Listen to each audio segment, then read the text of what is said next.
हे गाईज, तर मी आले होते पुण्यातून रिटर्न गावाला आणि आल्या आल्या एवढे सगळे कपडे काढले धुण्यासाठी, आणखी मी पुण्यामध्ये एक पण कपडे वॉश नाही केले बिकॉज तिकडचं मला पाणी नाही आवडत. त्यानंतर मग मी माझ्या फेवरेट प्लेसवरती आली, जे की माझं शॉप आहे. शॉपला येऊन खूप कचरा झालेला, त्यामुळे मी पहिले साफसफाई केली, दिवाळी साफसफाई. त्यानंतर परत सगळे आरसे पुसले, काचा पुसून घेतल्या आणि व्यवस्थित साफसफाई केली. आणि मला खूप भूक लागली ते सगळं करत असताना.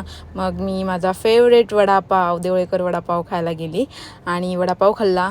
तोंडावरती एवढे वडापाव आले असताना, आणि बघता बघता रात्र झाली आणि रात्री आम्ही गेलो थोडीशी शॉपिंग करायला. आणि चिपळूण एवढं भारी नटलं होतं दिवाळीमध्ये, फुल लाईटिंग, कंदील वगैरे सगळं. मी कंदील घेतलं, पणती घेतली, फटाके घेतले आणि परत मग भूक लागली, त्यामुळे मग आम्ही परत चायनीज खायला गेलो. मग चायनीज खाल्लं आणि मग गुरुने मला घरी सोडलं.